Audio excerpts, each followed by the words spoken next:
کی جو عمر ہے 3.5 سال، 30 سال کے بعد اس میں انہوں نے خدمت کا باقاعدہ آغاز کیا۔ میرے عزیزو، یہ معجزات جو خداوند یسوع مسیح نے کیے، خداوند کے پاک روح کی ہدایت نے ان رسولوں کو، ان نبیوں کو، ان پیغمبروں کو ہدایت کی کہ وہ ایسے معجزات کو، ایسے واقعات کو تحریر کریں، قلم بند کریں، جن کے ذریعہ سے خداوند یسوع مسیح کی الوہیت، خداوند یسوع مسیح کی تعلیم، خداوند یسوع مسیح کا وہ ایک بڑی قدرت ظاہر ہوتی ہو، اور جس سے لوگوں کو اور زیادہ برکت ملے۔ یہ روحانی تعلیم کے لیے یہ انتہائی اس سے بڑھوتی ہوتی ہے۔ میرے عزیزو، ہم خداوند کے پاک کلام میں اگر پڑھیں یوحنا کی انجیل پہلا باب اور اس کی پہلی آیت میں، تو ہم اس پورے حوالے کو، ہم اس پورے چیپٹر کو جان سکتے ہیں کہ خدا نے کیا فرمایا اور خدا کا کیا ارادہ تھا، خدا کی کیا مرضی تھی، خدا کیا چاہتا تھا، اور خدا نے کس طریقے سے اپنے اکلوتے بیٹے کو اس دنیا میں بھیجا تاکہ جو کوئی اس پر ایمان لائے وہ ہلاک نہ ہو بلکہ ہمیشہ کی زندگی پائے۔ اور یہ خدا باپ کا ارادہ تھا، اس کی مرضی تھی، اس کی مرضی کے تحت خداوند یسوع مسیح اس دنیا میں آئے۔ خداوند کے پاک کلام کی تلاوت کریں گے، خداوند کے پاک کلام میں سے پڑھیں گے، اور یوحنا رسول کی انجیل پہلا باب اور اس کی پہلی آیت، خداوند کے پاک کلام میں یوں لکھا ہے کہ ابتدا میں کلام تھا اور کلام خدا کے ساتھ تھا اور کلام ہی خدا تھا، یہی ابتدا میں خدا کے ساتھ تھا، سب چیزیں اس کے وسیلہ سے پیدا ہوئی، اور جو کچھ پیدا ہوا ہے اس میں سے کوئی چیز بھی اس کے بغیر پیدا نہیں ہوئی۔ اس میں زندگی تھی اور وہ زندگی آدمیوں کا نور تھی، اور نور تاریکی میں چمکتا ہے اور تاریکی نے اسے قبول نہ کیا۔ اس پہ دھیان کیجئے گا کہ اس میں زندگی تھی اور وہ زندگی آدمیوں کا نور تھی، اور نور تاریکی میں چمکتا ہے اور تاریکی نے اسے قبول نہ کیا۔ تاریکی یہ دنیا، یہ گناہ جس نے اس کو قبول نہ کیا۔ ایک آدمی یوحنا نام موجود ہوا جو خدا کی طرف سے بھیجا گیا تھا، یہ گواہی کے لیے آیا کہ نور کی گواہی دے تاکہ سب اس کے وسیلہ سے ایمان لائیں۔ وہ خود تو نور نہ تھا مگر نور کی گواہی دینے کو آیا تھا۔ حقیقی نور جو ہر ایک آدمی کو روشن کرتا ہے دنیا میں آنے کو تھا۔ حقیقی نور جو ہر ایک آدمی کو روشن کرتا ہے۔ میرے عزیزوں، کوئی بانڈنگ نہیں، کوئی رنگ و نسل کی قید نہیں، کوئی مذہب کی قید نہیں، کوئی قوم کی قید نہیں۔ لکھا ہے کہ حقیقی نور جو ہر ایک آدمی کو روشن کرتا ہے دنیا میں آنے کو تھا۔ وہ دنیا میں تھا اور دنیا اس کے وسیلہ سے پیدا ہوئی اور دنیا نے اسے نہ پہچانا۔ یہاں پر اس الوہیت کو ظاہر کیا گیا، بیان کیا گیا۔ یہاں پہ اس ابتدا کو بیان کیا گیا جس کا ذکر پیدائش پہلا باب پہلی آیت کی جو ابتدا ہے وہ ابتدا سے ہوتی ہے، اور یہاں پر بھی یوحنا کی انجیل میں کہا گیا ابتدا میں کلام تھا، کلام خدا کے ساتھ تھا اور کلام ہی خدا تھا۔ اور یہاں پر بھی اس آیت میں کہا کہ حقیقی نور جو دنیا میں آنے کو، جو ہر ایک آدمی کو روشن کرتا ہے دنیا میں آنے کو تھا، وہ دنیا میں تھا اور دنیا اس کے وسیلہ سے پیدا ہوئی اور دنیا نے اسے نہ پہچانا۔ وہ دنیا میں تھا، ٹھیک ہے جی، اور دنیا اس کے وسیلہ سے پیدا ہوئی، مگر دنیا نے اسے نہ پہچانا، اس کی قدر نہ کی، اسے ایکسپٹ نہ کیا، اسے قبول نہ کیا۔ وہ اپنے گھر آیا اور اس کے اپنوں نے اسے قبول نہ کیا۔ 12ویں آیت میں لکھا ہے لیکن جتنوں نے اسے قبول کیا اس نے انہیں خدا کے فرزند بننے کا حق بخشا، یعنی انہیں جو اس کے نام پر ایمان لاتے ہیں۔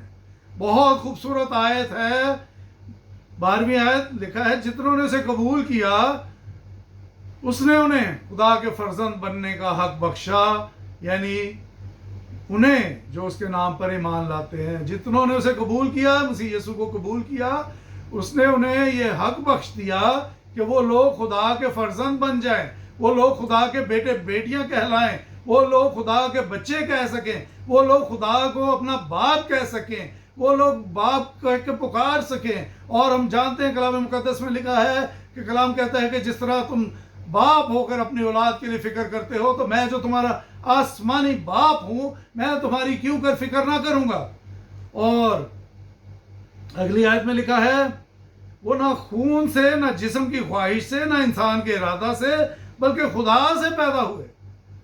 وہ نہ جسم سے نہ انسان کی خواہش سے نہ خون سے بلکہ خدا کے ارادہ سے پیدا ہوئے.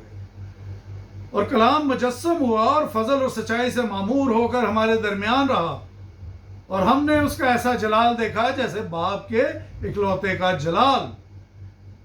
یہاں پر رسول خدا یسوع مسیح کے متعلق ذکر کرتا ہے کہ کلام جو ہے وہ مجسم ہو کر اس دنیا میں آیا اور وہ ہمارے درمیان رہا اور وہ فضل اور سچائی سے معمور تھا اور ہم نے اس میں ایسا جلال دیکھا جو باپ کے اکلوتے کا جلال تھا. وہ کسی اور کا جلال نہیں تھا, وہ کوئی جلال کمتر نہیں تھا, وہ ایسا جلال تھا جو باپ کے اکلوتے کا جلال تھا. یوحنا نے اس کی بابت گواہی دی اور پکار کر کہا کہ یہ وہی ہے جس کا میں نے ذکر کیا کہ جو میرے بعد آتا ہے وہ مجھ سے مقدم ٹھہرا کیونکہ وہ مجھ سے پہلے تھا. 16ویں آیت میں لکھا ہے کیونکہ اس کی معموری میں ہم سب نے پایا یعنی فضل پر فضل. میرے عزیزو لکھا ہے کلام مقدس میں کہ موسیٰ تو شریعت لے کر آیا لیکن فضل مسیح یسوع کے وسیلہ سے آیا. یہ اگلی آیت میں ہم پڑھیں گے اس لیے کہ شریعت تو موسیٰ کی معرفت دی گئی مگر فضل اور سچائی یسوع مسیح کی معرفت پہنچی. خدا کو کسی نے کبھی نہیں دیکھا, اکلوتا بیٹا جو باپ کی گود میں ہے اسی نے ظاہر کیا. جہاں سے میں نے کہا کہ موسیٰ تو شریعت لے کر آیا لیکن خدا یسوع مسیح فضل کو لے کر آیا اور اس کے بیچ میں ہوتے ہوئے, اس کو جانتے ہوئے, اس پر ایمان لاتے ہوئے, اس سے نجات حاصل کرتے ہوئے ہم لوگ پاتے ہیں فضل پر فضل. یعنی صرف فضل ہی نہیں بلکہ فضل پر فضل, blessing and more blessings, blessings upon blessings. یعنی کہ یہ اتنا رحم اور فضل ہے جو ایک عام برکت سے بڑھ کر ہو جاتا ہے. تو آج موقع ہے کہ ہم اس نجات دہندے کو جانیں, اس کو قبول کریں, اس پر ایمان لائیں اور تبھی ہم اس کے بیٹے بیٹیاں کہلا سکتے ہیں, تبھی ہم اس کے قیمتی لہو میں دھل کر پاک ہو سکتے ہیں. وہی لہو جو اس نے صلیب پر اپنی جان کو بلیدان ہونے کے لیے پیش کر دیا اور اس نے ایک لعنتی موت کو قبول کیا جس پر اس کے اوپر ظلم کیا گیا, ستم کیا گیا, کانٹوں کا تاج اس کے سر پر رکھا گیا, اسے پیاس لگی تو اسے سرکہ دیا گیا پینے کے لیے, اس کے پسلی میں نیزہ مارا گیا, اس کے ہاتھوں اور پیروں میں کیل ٹھونکے گئے, اس کو وہاں پر لہو لہان کر دیا گیا, اس کے لباس پر, اس کے جو جبہ پہنا تھا اس پر کرا ڈالا گیا اور اس کو جب وہ مر گیا تو اس کو قبر میں دفن کیا گیا. اس قبر کے آگے ایک بڑا پتھر رکھا گیا, اس کے آگے پہرے دار بٹھائے گئے اور جب 3 دن گزر گئے 3 دن کے بعد خدا ان کا پاک کلام بتاتا ہے کہ پتھر لڑک گیا اور مسیح یسوع قبر سے باہر نکل آیا. پہرے دار خوف کے مارے دوڑ گئے اور ہمارا منجی اپنے وعدے کے مطابق, اپنے کہنے کے مطابق, ہم جانتے ہیں کہ خدا ان کے منہ کے الفاظ نہ کبھی ٹل سکتے ہیں, نہ کبھی جھٹلائے جا سکتے ہیں, نہ اس کے منہ کی, وہ کہتا ہے آسمان اور زمین تو ٹل جائے گا لیکن میرے منہ کی باتیں ہرگز نہ ٹلیں گی. یسوع مسیح نے کہا تھا کہ اس ہیکل کو اگر ڈھا دو تو میں 30 دن میں تیسرے دن اس کو بلڈ اپ کر دوں گا, یہ ہو جائے گی دوبارہ تعمیر. اس کا اشارہ اپنی جانب تھا, اپنے بدن کی جانب تھا. اور جب لوگوں نے اس سے نشان مانگا تو اس نے یونا کا نشان دیا کہ جیسے یونا مچھلی کے پیٹ میں 3 دن تک زندہ رہا, 3 دن 3 رات تک, اسی طرح ابن آدم بھی 3 دن 3 رات مرنے کے بعد 3 دن کے بعد وہ زندہ ہو جائے گا. میرے عزیزو, ہمارا یسوع مسیح نجات دہندہ جو آسمان پہ اٹھایا گیا, باپ کے دہنے بیٹھا ہے, ہماری شفاعت کرتا ہے. ضرورت اس بات کی ہے کہ ہم بھی اسے جانیں ہم اسے قبول کریں، ہم اسے مانیں، ہم اپنے دلوں کو، اپنے دماغوں کو، اپنے بدنوں کو، اپنی ذات کو اس کے قیمتی لہو میں دھلنے کے لیے پیش کر دیں، اس کو اپنا نجات دہندہ مان لیں، اس کو قبول کریں۔ وہ آج بھی اپنی باہیں پھیلائے ہوئے اپنے لوگوں کو وہ تلاش کرتا ہے، وہ کہتا ہے کہ میرے پاس آ جاؤ۔ جس طرح وہ کھوئی ہوئی بھیڑ تھی، جس طرح وہ اپنی ایک بھیڑ کے لیے پریشان ہوتا ہے، اسی طرح وہ ایک ایک جان کے لیے پریشان ہوتا ہے، وہ شفاعت کرتا ہے۔ ضرورت اس بات کی ہے کہ اس کی پاک پوتر حضوری میں آیا جائے۔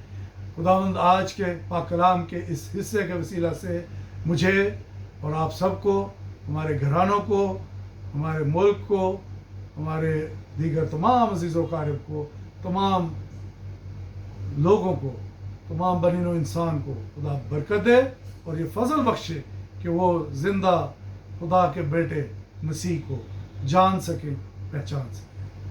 God bless you۔ خدا آپ کو بڑی برکت دے۔ خدا حافظ۔